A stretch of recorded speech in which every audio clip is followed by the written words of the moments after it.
to Bear With Me, presented by Prize Picks and by Game Time. The Boston Bruins dropped Game 2 in Sunrise to even up the series 1-1 with the Florida Panthers. My name is Joey Copponi. That's Rob Tocci. Rob, what's going on, buddy? All right, we're even. We're even now. Good. We punched them in the mouth. They punched us in the mouth, and then they actually punched each other in the mouth. Now we're even. A lot more punch. A lot more punches, literally, in Game 2. Now, I texted you during Game 1 after a scrum or two, and I was like, it doesn't really feel the same. Feels you're like, you said there's one scrum so far, and it did nothing for you. Yeah. And I think I was still riding the high of Game 7. I think that was part of it. I also think Florida came out a little rusty in Game 1, and there was no big hit. There was no big moment to kind of get things sparked. Kind of felt like, okay, maybe this will be a little bit more of a tame series. Incorrect thought. This was national headlines, Robert Tocci. David Pastrnak had a fight. He fought Matthew Tkachuk. Fist fight.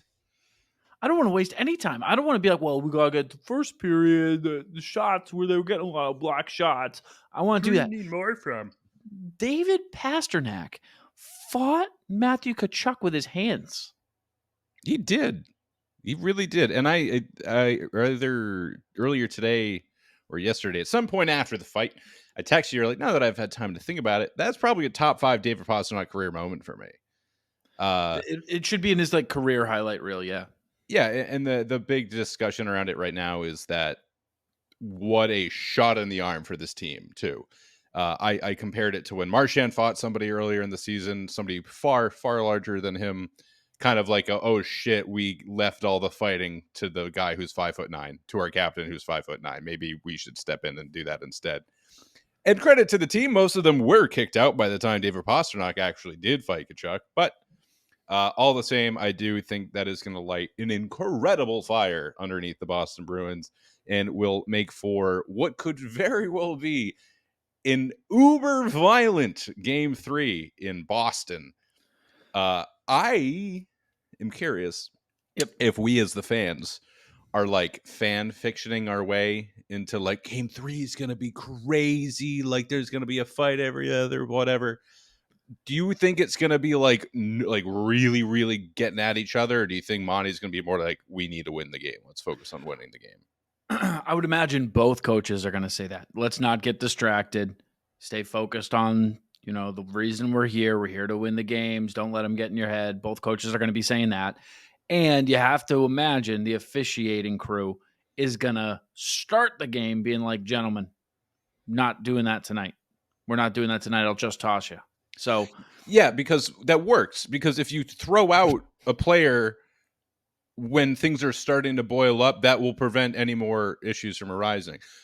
Point in fact, they threw at Pat Maroon, and for the next 30 seconds, there was no violence. So you tell me if that's effective or not. You tell me. I want Robert.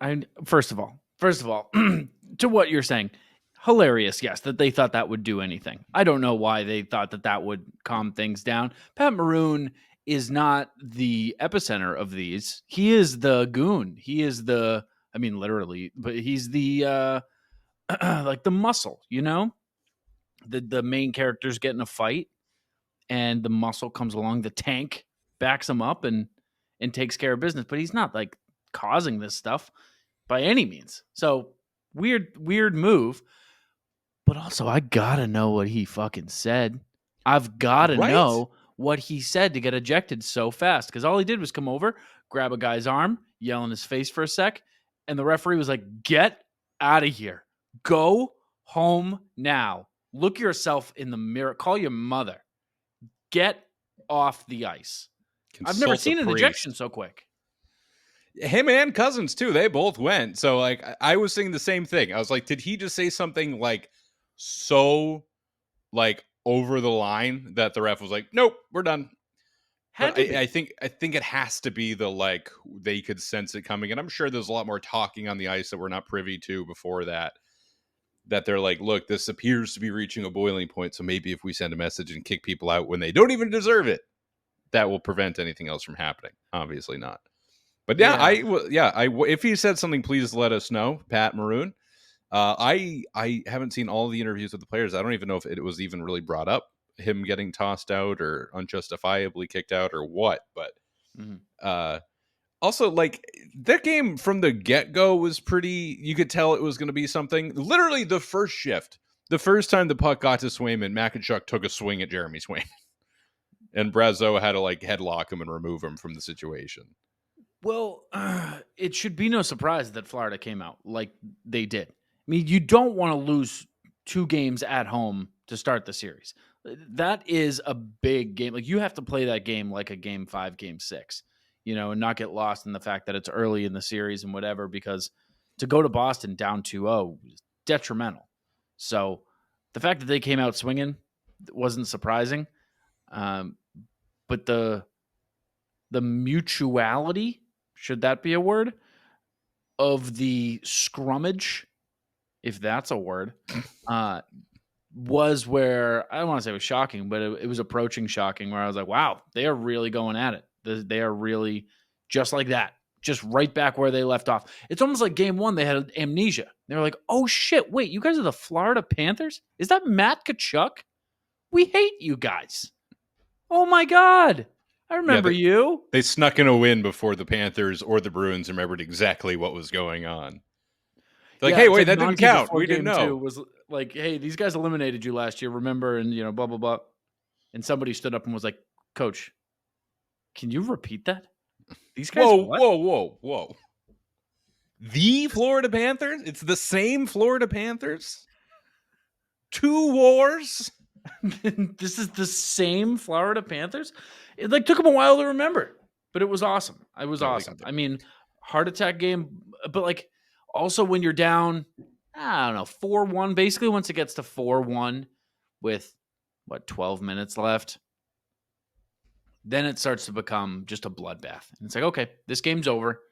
Let's kill people. Let's have some fun. Let's see some blood.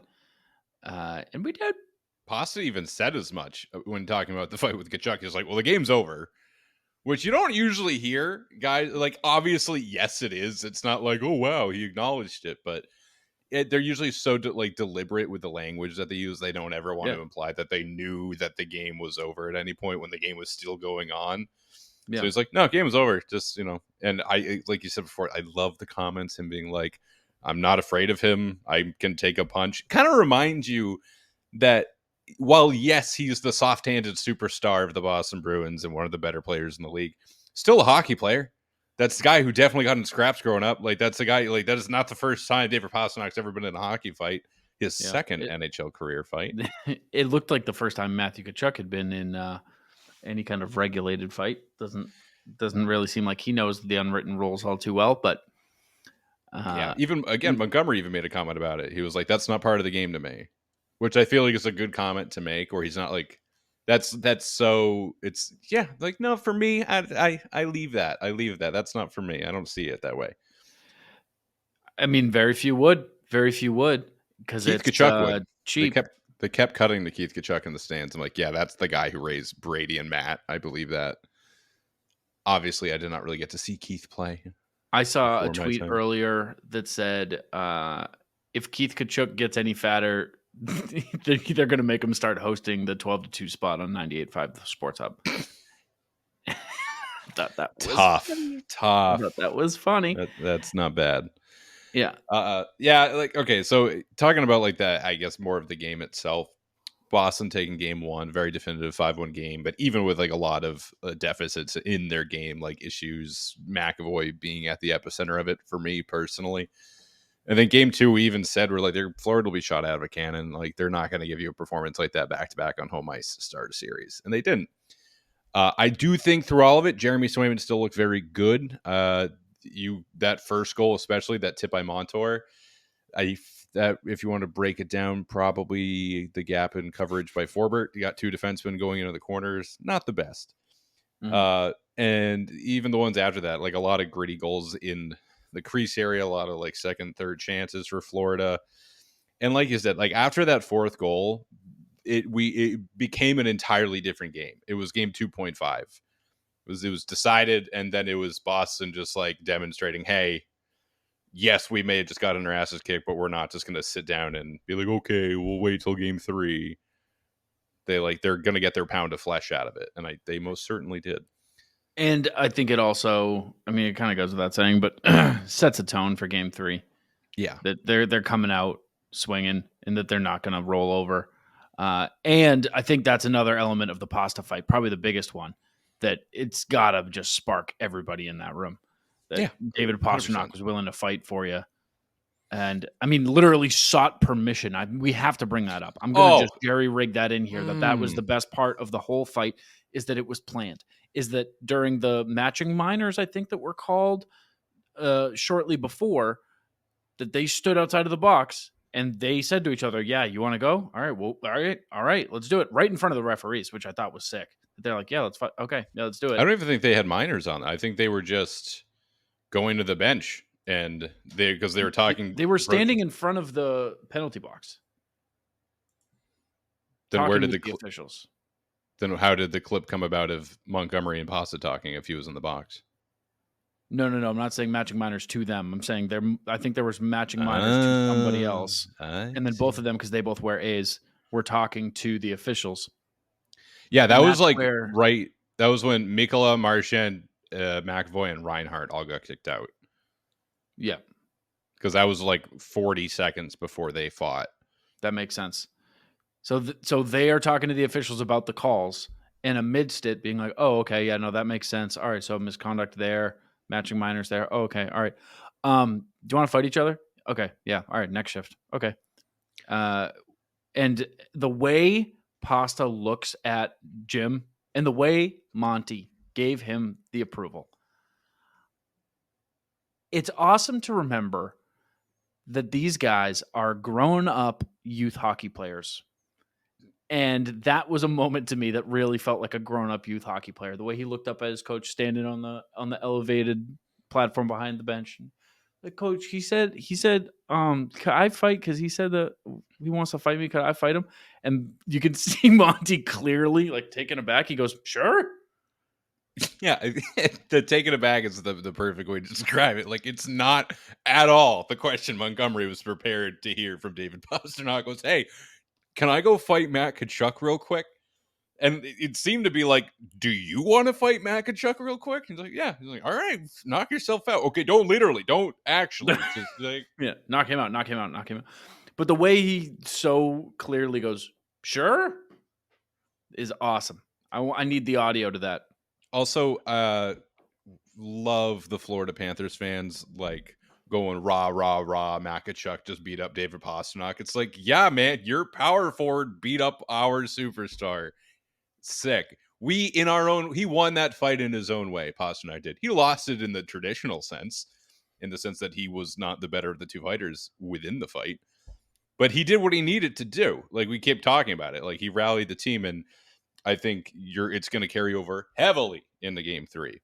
And it's just good to see. Like, that's just good. That's just a good teammate. Like, that's this guy's been an asshole. He wants to go. I'm willing. I don't know. It's so opposite, not even opposite, just not what you expect or even ask of David Pastrnak. So for him to take it upon himself, and then even afterwards, and again, we're kind of talking in circles now, but afterwards be like, I'm not afraid of him. Like, it's not like, oh, like, it was a heat of the moment, or like we went. It was a good fight. Like, it was just like, yeah, no, I'll fucking fight anybody for everybody in this room. It's hell yeah.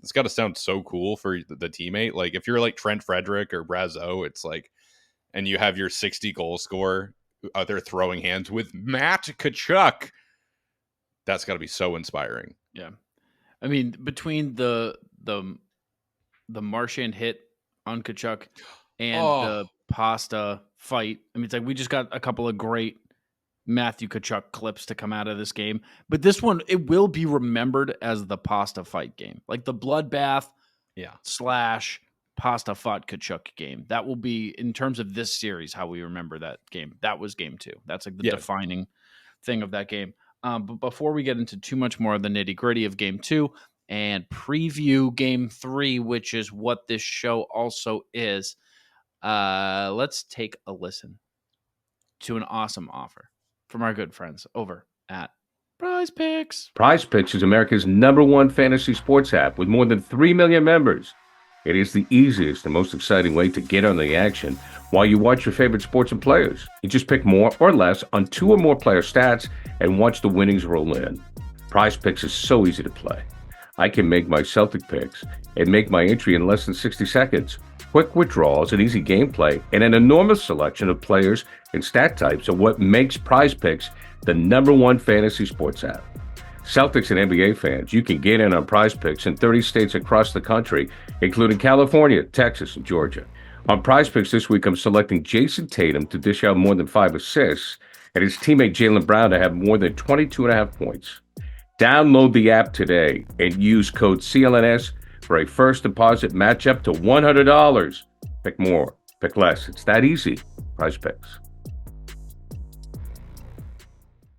All right.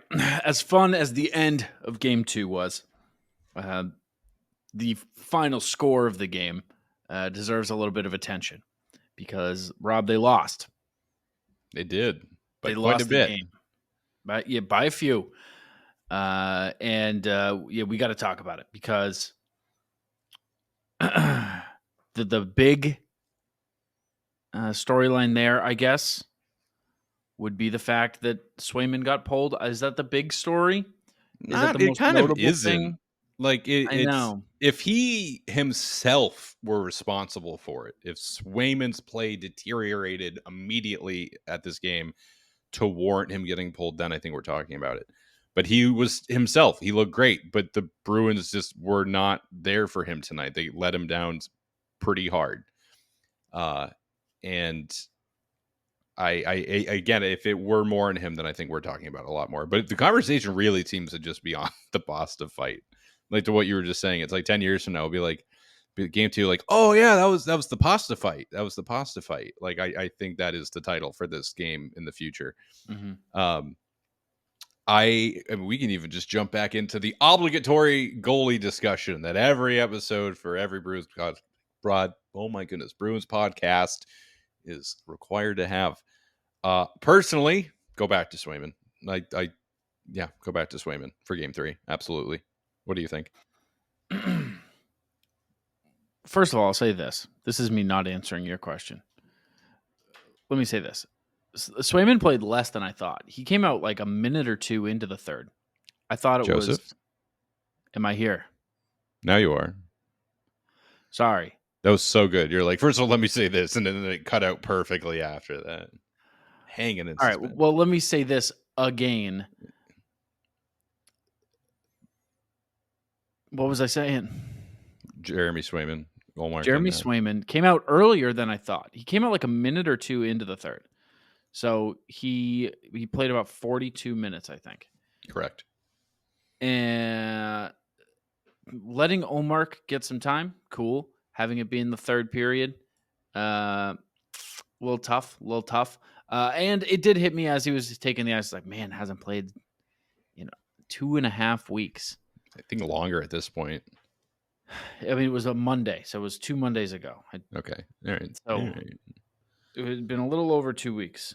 And now I think you start to get into rust territory where Ullmark, it's tough to stay at game speed for that long and then come back. I don't think that Swayman was responsible for that loss either. So as much as I keep changing my tune here, it's just honestly how I'm feeling. And right now I think that the answer is just stick with Swayman. Yeah, I think that's as far as we need to discuss it. I don't even really think there is too much to unpack there. I think he's still the better goaltender. He still looked really good. I would imagine he got pulled for rest and just to like, hey, this isn't going to be the night, so we're not going to leave you out there getting shot to death. So, did you notice that Monty made it a point to come to the end of the bench and say something to Swayman before he went down the tunnel? I did actually. And somebody asked him about it, and they're like, you talked to Monty? He said very quickly, and he said, he's like, I trust Montgomery with my life. He's like, he'll do everything he can, whatever he thinks is best for this team. So a lot of trust there. Swayman's disposition is incredible. It's crazy. It's crazy. I've never seen a guy just stay so jubilant. I think Yeah, there you go. the word. Just a joy. And he started doing something in this game that he's done before, where when there's a scrum in front, he just gets the fuck out, which I think is him being like, I'm not letting you guys fuck with my mood. I'm in a good spot. I'm getting out of here, you guys. But yeah, I mean, stellar. After his post game was again just like, yeah, you know what happens, but gonna go back out there, try to win. And you gotta love it. Like that's it. It's move on. Yeah, it's a loss. Whatever. Get at it. Game 3. Still 1-1 series. We talked about wanting to split these two games. Yeah. We were flying high after game 1. We wanted them both. We really wanted them both. I will now settle for a 60-minute performance in game 3. I want to talk about some of the lineup decisions that have been made and will be made. Charlie McAvoy is going through it right now. Something's up with McAvoy. He is not only not himself, but he is like actively one of the worst defensemen on this team, if not the worst at the moment. Not in general. It's not a general discussion. His play is just bad. And it seems to be mental. Like, he makes some mental mistakes and like bad passes, and I don't even know what. There's been like some very heavy speculation that there might be something going on with like the hand or wrist, because like he drops the stick a lot. It's knocked out of his hands a lot, not making great passes, not really shooting very much. I don't know if that's it. If he is playing injured, take him out at this point, because what he's giving you is not worth it. And if he is just going through something, I really hope he works it out soon. There was like, at this point, it was a meaningless goal. I think it was the 5th goal for Florida. It was like a 2-on-1, and Chuck just like, well after the Panthers player passed the puck, he like went out of his way to like move laterally and like try to take them out, which like in the regular season, at least, that's probably gonna be an interference call. And then he completely botched the hit anyways and left them. And then that guy scored. It's at that point, it's not like he lost this game, but it's like that kind of stuff. Like he's making really bad passes like to his D partner. And when your D partner is Lori, pretty often, as good as he has been, it's like, don't put him into the situation where he can then in turn make a mistake. I'm a little worried about it. I think if Charlie McAvoy cannot figure it out his game in the next couple, then the Bruins are in big, big trouble. I don't think they can get through this series without McAvoy pulling his weight. Here's the thing. I have a tough time believing that it's his hand or his wrist, because the mistakes that he's making are mental more than anything, or certainly don't look wrist related to me anyway. It's like bad passes, fumbling the puck, bad awareness, not getting back. I think if it's physical, and I hate to say this, I hate to constantly be this guy, but this is always where my head's at. His time on ice is up. It's up. And it's a more physical game. And he's kind of at the middle of that physical game as the beneficiary of some hits, and as the on the receiving end of a lot of those hits. It could just be that it's a physical time of year and that he's gassed. And I wouldn't be shocked if that's all it is that's going on. But I mean, he's one of your leaders.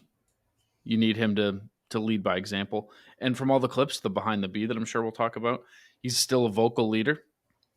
But yeah, performance-wise, I feel like every fan I know is talking about Chuck not looking like Chuck, but I don't hear anyone in the media pointing it out, which is strange and makes me doubt myself. Makes me feel like, why am I talking about this or why do I feel this way about Chuck, but I haven't heard any analysts say Chuck's got to step it up.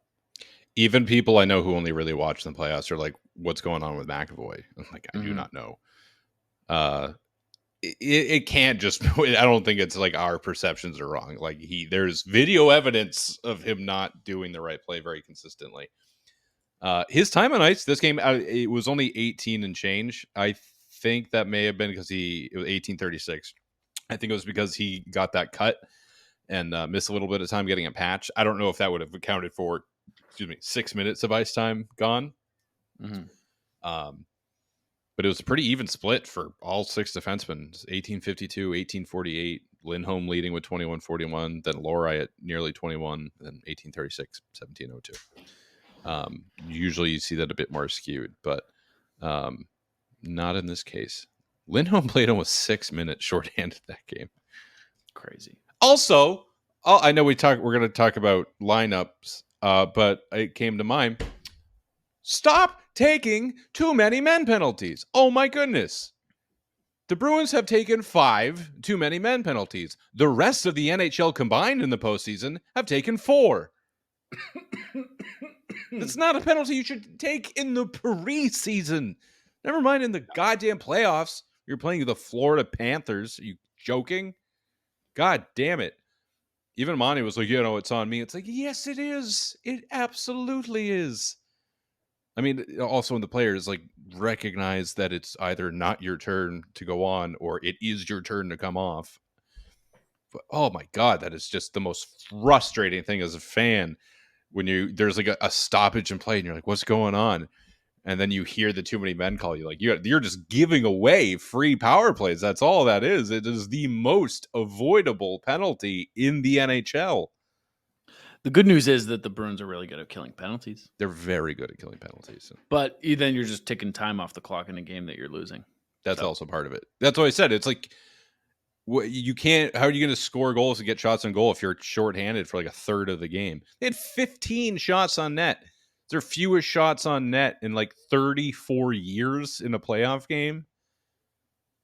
On Sergei Bobrovsky, who he does not look great. Either way, it's either he doesn't look great or he does look great. Either way, more shots on net is the answer. So that was tough. I really hope that was like for them what game 1 was for Florida, where they're like, hey, what are we doing? We can't keep doing that. Yeah. So there's a lot of pressure in game 3, I think. I think this is, you can make the case for any of the games in a 7-game series being one of the more important games, but this is going to be a big one because you're going home to Boston. You don't want to give Florida a road win. You just got your ass whooped. There's a lot of expectations on you for the physical stuff too. And again, that may just be the fans kind of like amplifying it within our own echo chamber. I don't know if it's going to be like super physical at the beginning and then they focus up, or like they'll try to just focus and then it'll bleed over into the physical. Do you think we're going to see anything like game 2 and game 3 in terms of like physicality? And I don't even mean like 150 penalty minutes, but even just like really feisty scrums and maybe even an actual fight. You know what? I have a lot of thoughts on what I think game 3 is going to be like. And we're going to preview the whole game. I'll give you an answer right after we hear from our good friends over at Game Time. With the NBA and NHL playoffs underway and the MLB season in full swing, there might be no better time of the year for sports. And there's no better way to experience the games than in person. And to get into the building, there's only one app that I use, and that's Game Time. With killer last-minute deals, all-in prices, and their lowest priced guarantee, Game Time takes the guesswork out of buying tickets. The very best part, if you ask me, is the ability to get a panoramic view from your seat in the app before you even buy. You want to know what your view is going to look like before you get your tickets, and Game Time is there to help you find the perfect seat. And if it's getting close to tip-off, or puck drop, or first pitch, don't worry, because Game Time's last-minute deals can save you up to 60% off when you buy last minute. Tickets are even available up to an hour after the game starts. Take the guesswork out of buying tickets with Game Time. Download the Game Time app, create an account, and use code CLNS for $20 off your first purchase. Terms apply. Again, create an account and redeem code CLNS for $20 off. Download Game Time today. Last-minute tickets, lowest price, guaranteed. I think it is inevitable now that these teams are going to be rowdy with each other, dude. I think that's absolutely inevitable. I don't think that scrums like that happen in every playoff game. Those are two teams that actually dislike each other. So I think that's inevitable. I think they both try to take a step back. I don't think that it happens early, but I think it does happen at some point. I think it's absolutely unavoidable. I don't think it's as physical. I think that the mantra from both teams is probably going to be, let's keep our focus here, win the game. It's a pivotal game 3. First time on the road in this series. You know what I mean? First time traveling in this series. And there's just too much on the line to get caught up in it. I think it's going to be an internal battle of like they want to fight each other, they want to get into it, but the coaching is going to be to not get into it. Like a month into the playoffs, and the Panthers have not left Florida yet. That's crazy, right? That is really crazy. They shot the walk. Biking the games and shit. Who are they? Chara? Come on. Okay. So during the game, I believe I said to you something along the lines of, I don't know that Boquist is bringing so much to the table that it warrants him staying in over Lauko. Incorrect. Yeah, I think I might need to spend a couple shifts just keeping an eye on him solely. Again, talking about with the fan base, a lot of chatter about wanting Lauko back in. That is nothing new. The last few games, people have been like, hey, can we remember him? Remember that guy? Can we let him have another shot at it? Regarding the impending physicality of Game 3, I think Lauko would be a good addition if that is the game plan, is to brace for it. My favorite tweet about it so far was just it was like Lauko in Game 3 if Monty lets him out, and it's just the Tasmanian Devil. I think that's exactly what it would be. I think he would be flying. And also, Lauko has a history of his eyes going black like a great white shark whenever somebody looks at David Pastrnak. So, not a bad guy to have in the lineup if things are going to get feisty. If you were to put money on what they actually do, does Lauko come in? Does Boquist come out? What changes just in terms of the forwards? Does anything? And if so, what changes with the forwards? At this point, it feels like anybody's guess, because I've tried in the past, and it always seems to be not random, but beyond my logical reasoning to devise that answer. But the thing with Boquist, not only he's also not doing anything so poorly that you're like, wow, we got to get this guy out of here. But of all the other forwards, like there's like no huge weak link in the forward group. That's kind of why I'm picking on Boquist a little bit, because he's like the only one who's like not. I think he's just at the bottom of a fairly high barrel. And again, like if you want to play the physical game, I think Lauko's a better in than Boquist. Also, I liked Brown's game in Game 1 over Boquist, and Boquist was out because he wasn't feeling well. I would have been fine seeing Brown in for Game 2. Good at the dot. I mean, Boquist did go 3 for 4. Credit where credit's due. Beecher got torched. He went 4 for 14. The silver lining, Bruins did get the majority of the faceoffs this game, so that's nice. A small majority, but a majority all the same. If I had to put money on it, I would say Boquist remains in, but that's close. I don't think it's an unreasonable thought to say that Lauko will draw into Game 3. I think he does. You think Lauko comes in? I think Lauko comes in. And where we go? I think Monty was fired up. And I think if you do unleash the Tasmanian Devil that is Jacob Lauko, you can delegate a little bit, and say, look, we've got Maroon, we've got Lauko, you guys, top guys, play your game. We've got that shit covered. Don't be getting caught up in it. And then also it's a more of a deterrent. And I think that if that physical game is going to be what Florida brings, you match it. And I think that that's what Monty will do. If I had to guess, also Heinen is like possibly available soon. We don't know. So that's just another factor. Defensively, has anything changed on the defensive end? I don't think it does until Peak is ready to come back, which he is seemingly not there quite yet. Yeah, I was going to say I don't even really know what you would do there. It's probably just wait till Peak is good to go. In which case, and at that time, I think it might be Forbert, which sucks because I think Derek Forbert is playing pretty strong hockey. So he did have. I didn't like his play at a couple moments in game 2, but all in all, I agree. Especially in game 1, I thought he had a very good game 1. And then taking into account how long it's been since he's played, he looks very good. Also, when I say Derek Forbert had a great game, I mean for Derek Forbert had a great game. Yeah, not like a Charlie McAvoy had a great game. Yeah. You're like, he played defense. He didn't let things happen. He blocked shots. Plays strong. Yeah. He went down. He was on the bench after like the second shift because he blocked a shot off his shoulder. You were like, come on, man, already. Mm-hmm. And we already kind of talked about the net. I mean, we didn't kind of talk about the net. We already said Jeremy Swayman gets the net in game 3. So that's our predictions in terms of the lineup.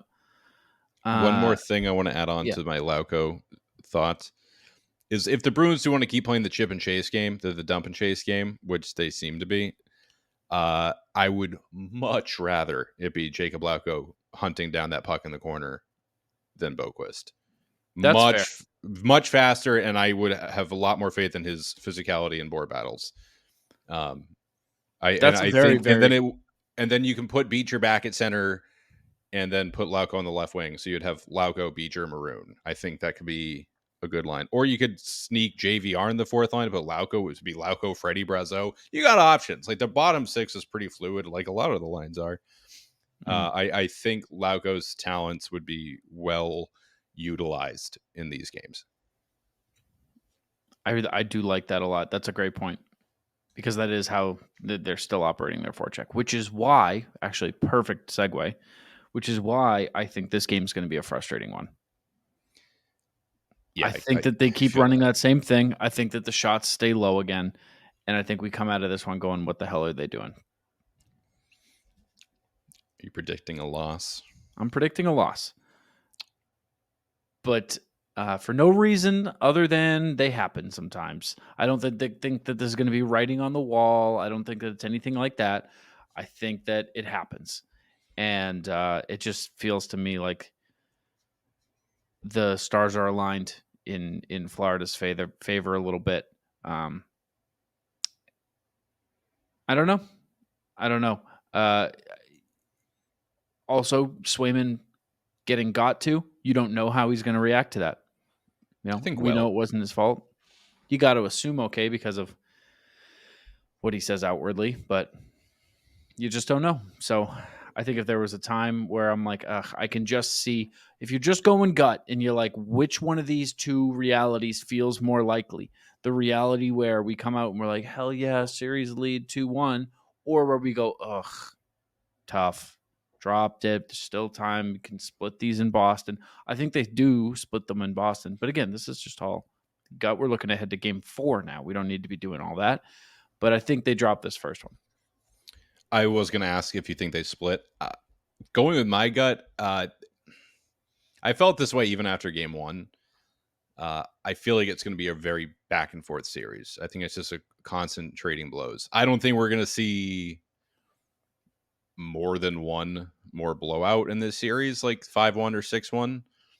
I think that was just pure offense on both sides. I think it's going to get a little bit more dialed in going forward. Desperately need more than 15 shots on net. Oh my God, do they need more shots on net?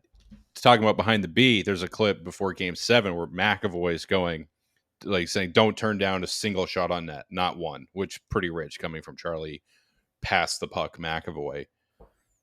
But the mentality should still be the same. It's when they've been taking shots, even low percentage shots on Bobrovsky, he doesn't look super comfortable. He's been making very unorthodox saves. His rebound control has not been fantastic. A lot of Florida's goals are coming from just throwing the puck on net and getting guys there and getting sticks on it, which should be the exact same. And like, you have a strong bottom six, like big, strong bottom six. Use them there. Brazo's been great. Like, Brazo's doing exactly what he needs to be doing, where he's good about boxing people out. And real quick, Pat Maroon may be the slowest man alive. Surprisingly good at back checking. And when he comes down on the stick, it's like a fucking hydraulic press. There is just not a thing you can do about it.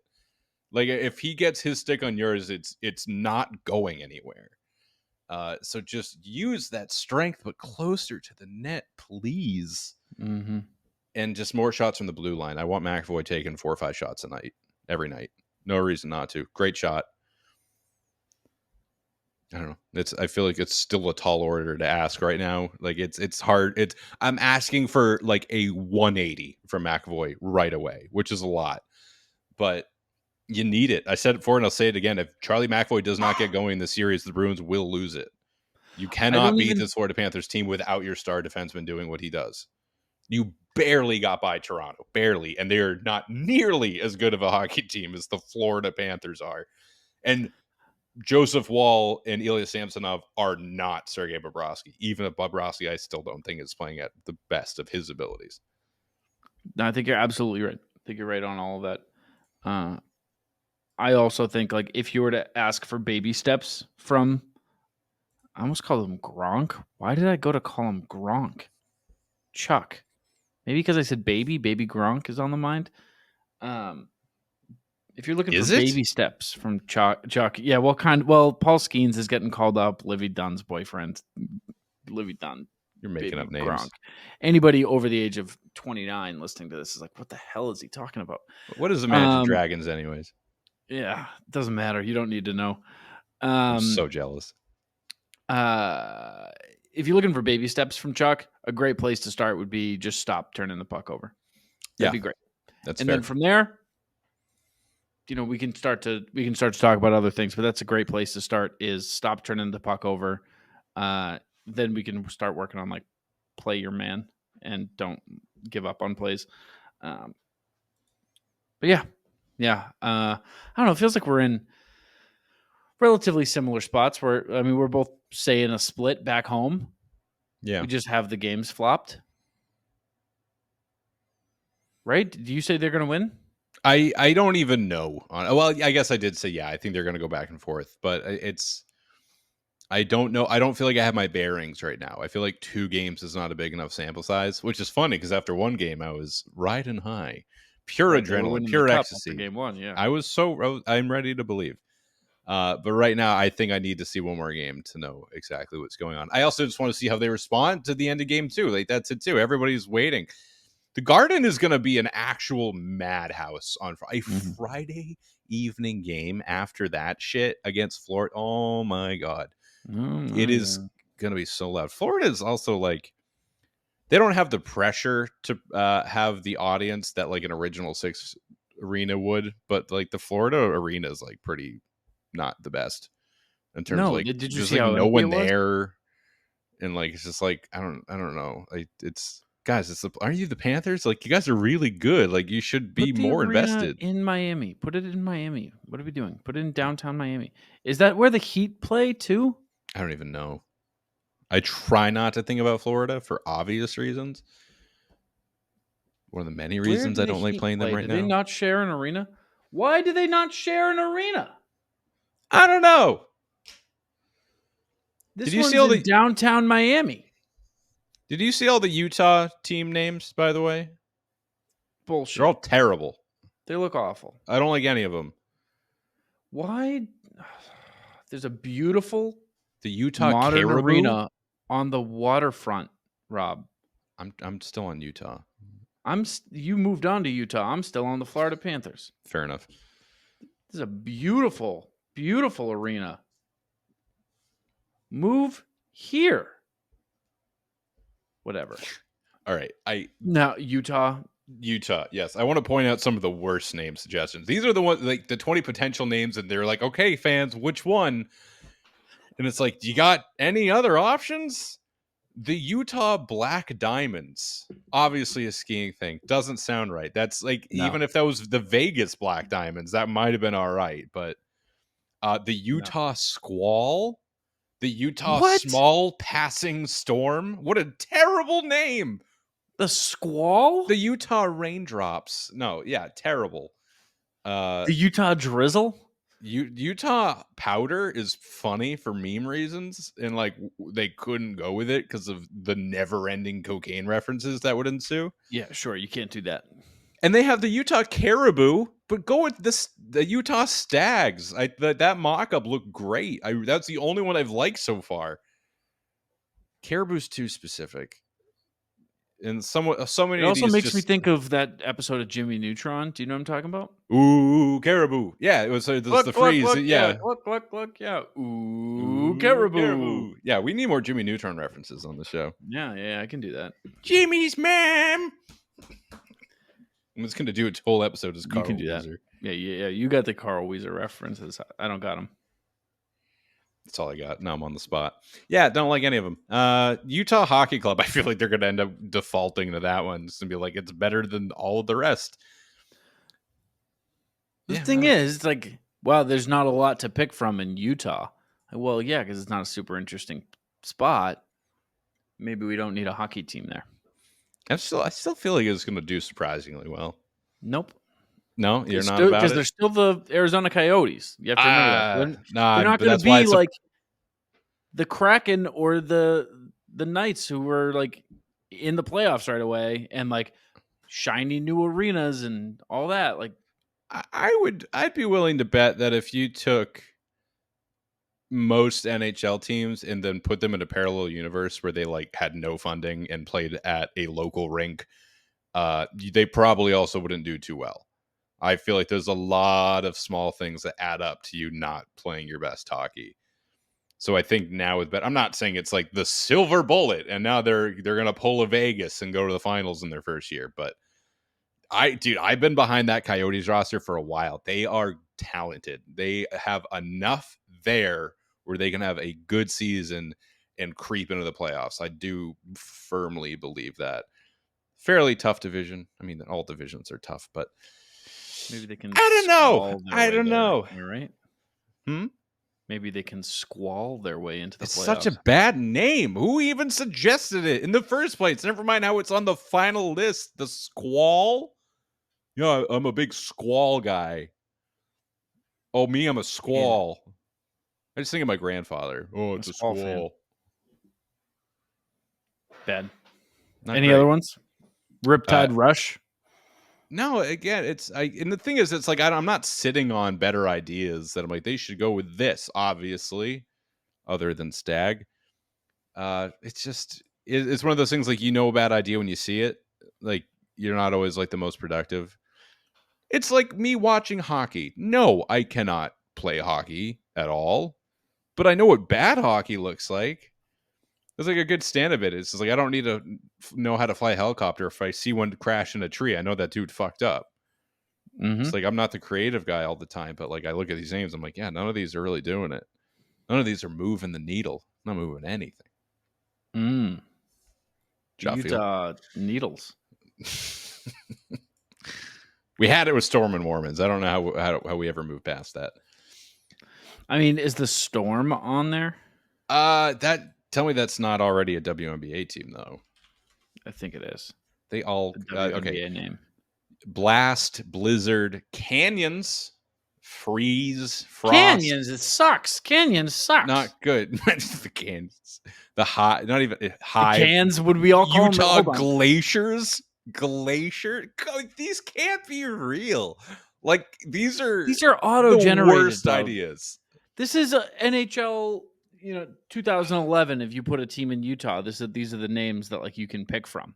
Outlaws is at the top of a lot of people's list, but that still sounds like it's from Blitz the League to me. Dude, I thought you were just making a joke. Outlaws is actually Utah one of the Outlaws ones that you can. The Outlaws is actually one of the NHL, or it used to be like one of the names that you can pick from and create a team? I think it's gonna be Swarm. Honestly, just something about that name that sticks out to me. I'm like, yeah, that's safe enough where they might go with it. It's so lame because what the fuck is a swarm? Bees? None of Utah Yeti doesn't roll off the tongue well. I will say with Seattle, Kraken was right there. I felt like that was such an early suggestion that it was an obvious pick. Ooh, Utah Worms. I don't know enough about Utah. Utah Bugs. I don't know anything about Utah. I Also, I feel like Salt Lake would have been a better name. Yeah, I mean, listen, Utah. the Salt Lake Storm, the Salt Lake Swarm.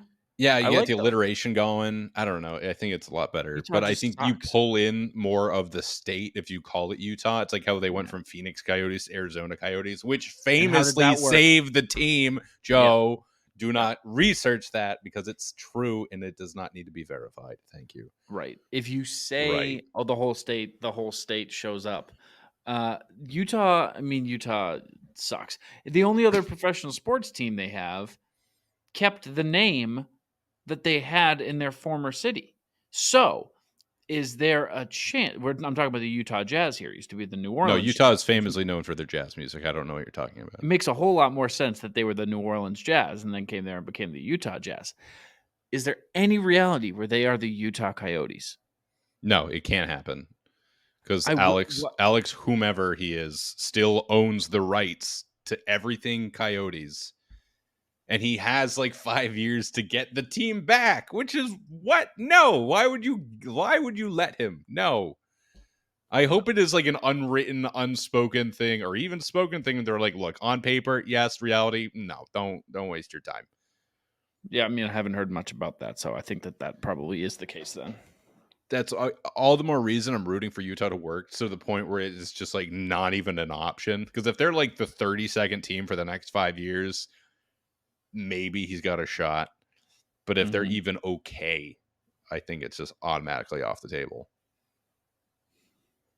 A lot of Utah talk. I just noticed you're wearing that sick new Tampa hat. Oh, isn't it cool? It's not the best time to be rooting for a Florida-based team, Joe. But it is a very good hat. It's a Ray with a skateboard on it. Can't get any. It's a Ray on a skateboard. Whoa. Yeah. It's got all the other City Connect logos under here. It's pretty cool. Very nice. Pretty cool. Can't even lie.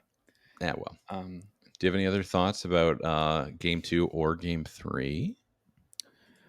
The Marshy hit was great.